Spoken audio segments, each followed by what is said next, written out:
My friend who lives in Russia was asking me what I'm going to do with the cabbages that I grew, and I was trying to text her back, and in Russian I was like, how do I say sauerkraut in Russian? And it literally just translates to sour cabbage, so that's how you say it. Kislaya kapusta. So then it took me this down rabbit hole thinking of why is it called sauerkraut? And so that made me look it up, and it's a German word that literally sour means sour, and then kraut is German for cabbage. So I thought that was interesting. So the first step in my preparation is I need to weigh the cabbages to see how much they weigh so I know how much salt to add. So before I weigh them, I cut off the end because I'm not going to use that piece. And if I was to do this again, looking back at the video, I would actually cut out the core as well, and then I would weigh them. So that's a tip for next time. I'm really happy with how well my cabbages did this year.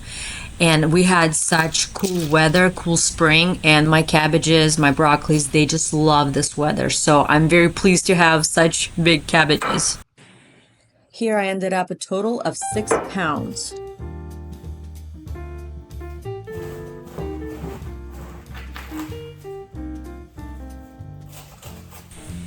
So this is not going to be your average sauerkraut. This is going to be a dill pickle sauerkraut.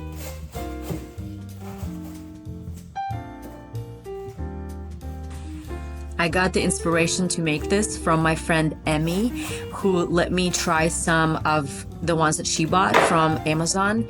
And that sauerkraut tasted so good because I love pickles in general, and then I love sauerkraut, and then the two combined, it was amazing. It was like life-changing. And so I was like, oh, this is perfect. I'm growing cabbages, and I was gonna make sauerkraut, but now I'm gonna make this dill pickle sauerkraut. Oh, I'm so excited. So thanks, Emmy, for giving me the idea.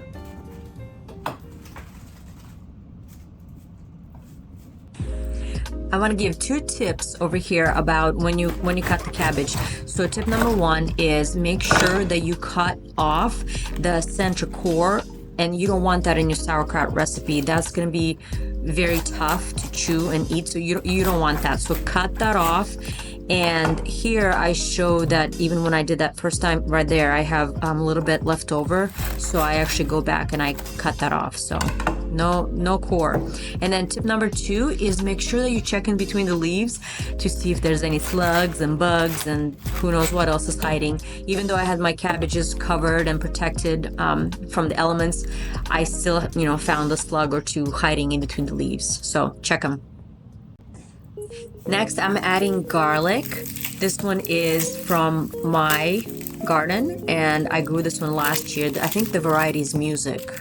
I'm pretty sure for that.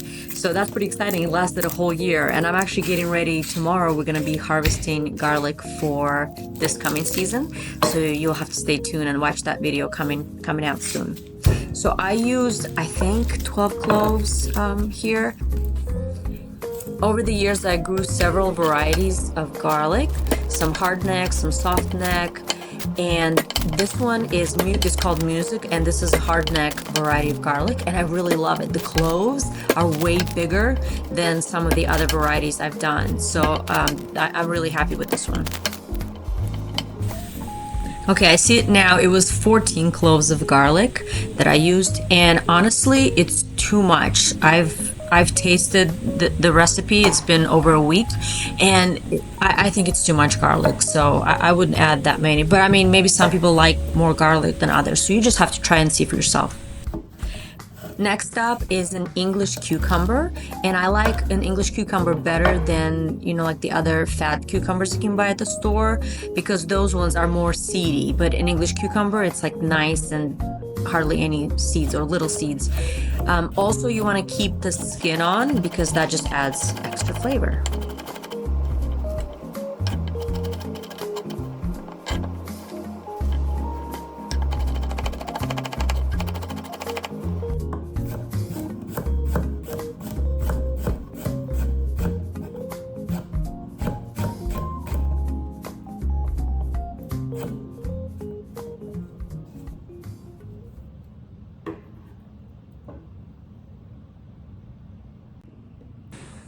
Okay, now for the fun part. So now this is gonna go way quicker. So I have this Cuisinart, and I'm gonna cut the cabbage just in enough slices that I can stuff it in the Cuisinart, and then boom, bam, it'll shred the cabbage so fast you won't even know what happened.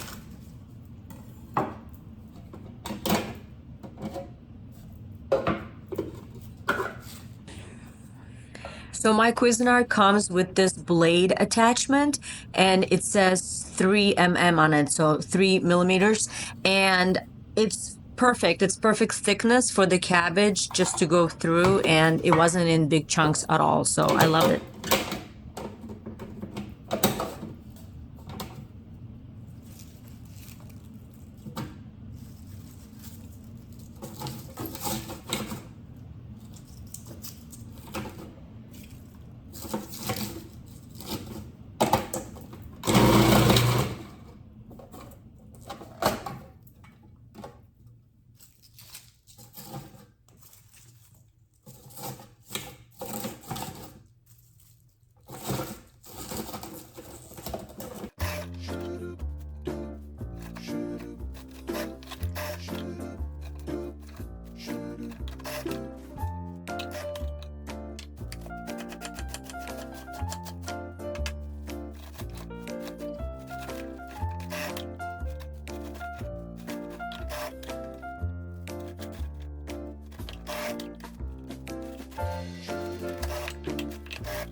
Look at it. Isn't it so nice? Look at that. Look how finely chopped. On the top, it kind of left like one big chunk, so I took that out and then I just ran through the processor again. Look at that. It's so nice. My table was a mess. There was like cabbage everywhere. It was under the table, on the sides. It was crazy, but worth it. I have this nice heavy duty 2-gallon crock pot that I'm borrowing from my dad. So it comes with the lid, and then inside of it, it has two pieces of stone. They're like weights to weigh down the cabbage. So it was really nice. I really like it. If you're looking for one to buy, we have an Amazon affiliate paid link that we can list in the video description. So if you go there and then click on the link, it'll take you to Amazon and you'll be able to purchase one there.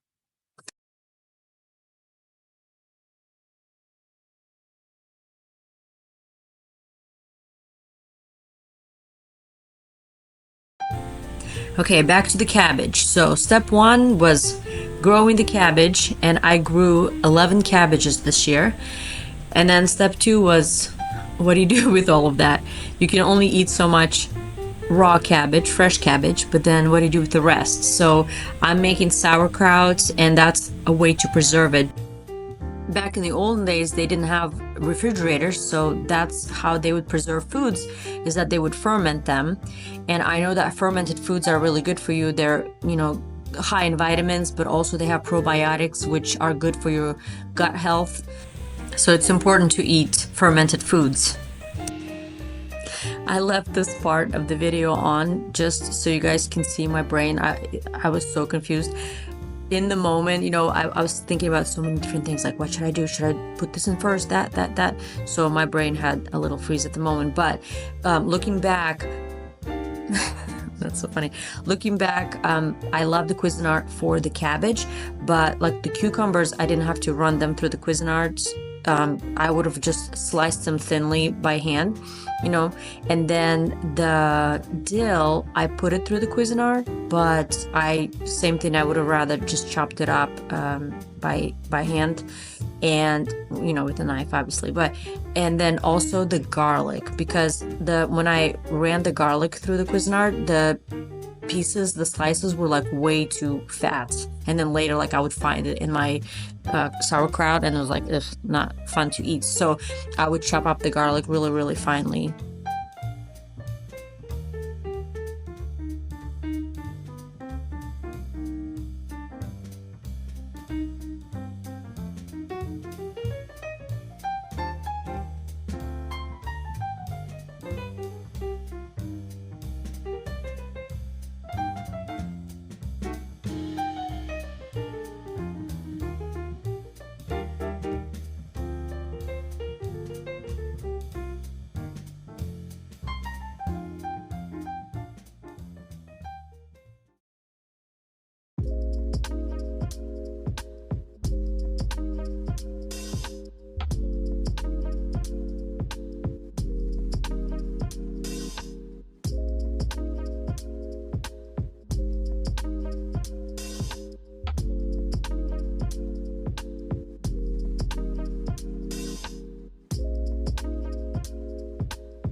You can see here all the pieces, how everything is looking. And if you look closely, you can see right there in the center, the dill stem is kind of big. So the Cuisinart blade didn't really get that chopped up really well. So I would have chopped that with a knife and just to get it nice and fine so it's more enjoyable in eating.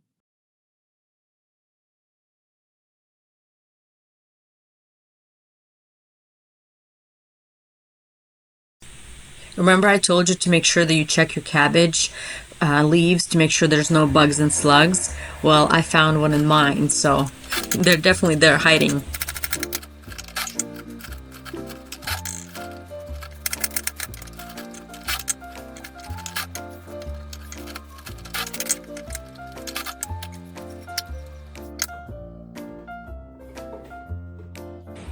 And just like that, that's the last batch of cabbage. It seems insane that 6 pounds of cabbage fits in this crock, but it does. And I made another batch today, and I actually used 7 pounds of cabbage. So you definitely can fit more than 6-7 pounds shredded cabbage.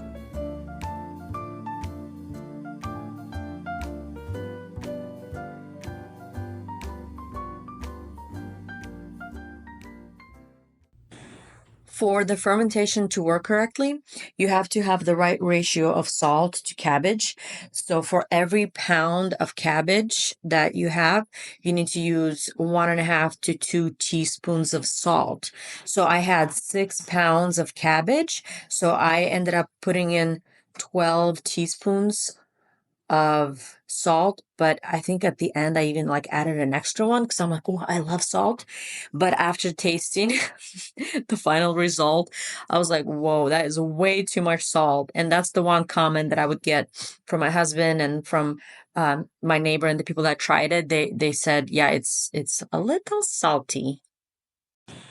I got this mallet thing from my dad as well. I borrowed it from him, and he bought it specifically for making sauerkraut, but it was perfect. It was like had this flat bottom, and it was perfect for just mashing the cabbage down. I thought about that I could have used a potato masher, which probably would work, but the handle of that is so short that by the time, you know, you're like done mashing all the cabbage and get lower into the crock, like the potato masher won't really reach very well, be a little awkward.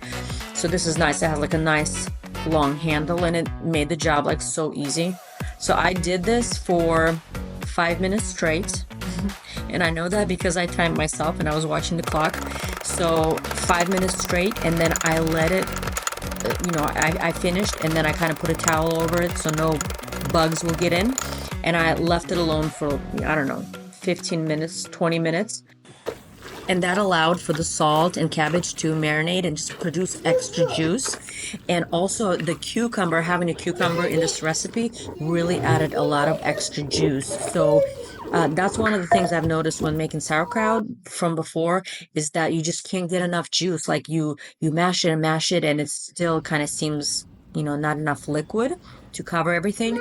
But just having the cucumber and then also probably all that extra salt just made this recipe was so juicy that I had no problem with just having everything be nice and covered with juice. Usually you would let something like this marinate for about a week, 7 days, but I tasted mine after 6 days and I was really happy with it. So I decided to take it out and it was time to place it in jars. Look at that. It looks so good. So you can tell the color has changed. It's not bright green. It's more of a darker color. I don't want to say yellow, but it is yellow. But it was really, really tasty. And it smelled so good. It smelled like pickles. Like I just literally made pickles. Dill pickle kraut. Just to think that we put so much cabbage in there and then it all shrank down to this. I'm gonna store my sauerkraut in these mason jars, and I'm gonna store it in the fridge, and I'm gonna try to store them long term just to see how long I can last. I watched this other lady and she said that they keep it for like a year's worth. you know, it lasts a whole year. So I'm gonna try and see that. But the trick with that is you want to make sure that you pack the sauerkraut really well in there, so that way you don't have any, you know, extra air pockets and stuff. But here I'm showing, I'm taking out big chunks of garlic. So as I'm pouring it into the jar, I'm kind of looking for any big chunks of garlic. Remember, I was saying the Cuisinart didn't really slice it really well, so it ended up being chunks of slivers of garlic. So I took out as many as I could see, so I wouldn't have those to eat. So it's very important that you with that little mallet, push down the cabbage, and also produces more liquid, so then that way you want to make sure that all the cabbage is covered in all the liquid.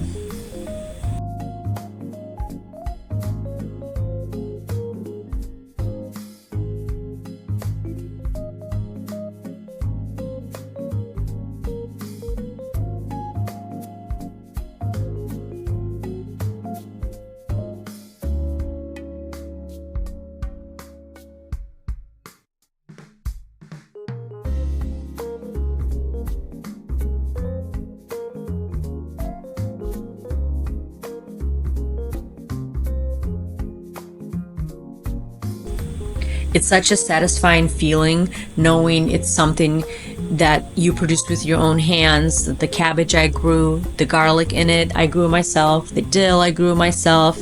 Okay, I didn't produce the salt myself, but it's just so rewarding, just all the work that, you know, went into making this, a week's worth of fermentation, and you got the first jar down.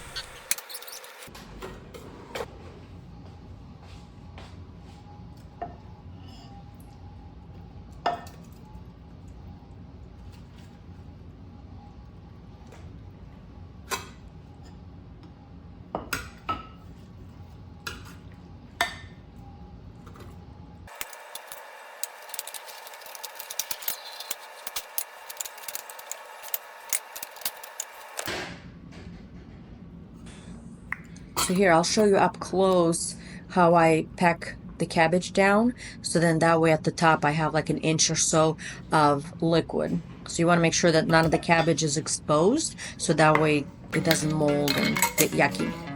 I like to reuse my lids from previous canning times. So I have one from salsa and applesauce and ketchup. So I'm saying this is not salsa, that's not applesauce, and that's not ketchup. I'm just reusing my lids. Just like that, dill pickle sauerkraut is finished. Yum. I hope you guys try it. You'll love it.